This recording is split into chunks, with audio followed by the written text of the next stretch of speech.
নমস্কার। স্বামীরা যেমন খারাপ হয়, স্বার্থপর হয়, ভালোও কিন্তু হয়।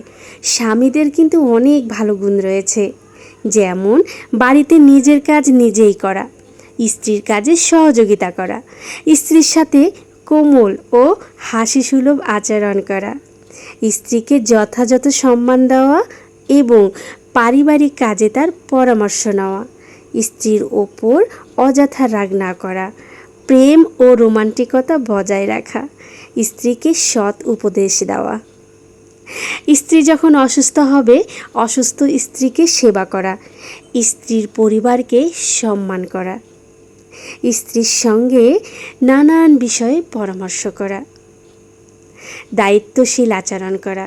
কেননা একজন স্ত্রী তার পুরো পরিবার ছেড়ে চলে আসে নতুন একটা সংসারে, আর যার হাত ধরে চলে আসে সেই যদি ভালো না হয় তাহলে সেই সংসারটাও সুখের হয় না।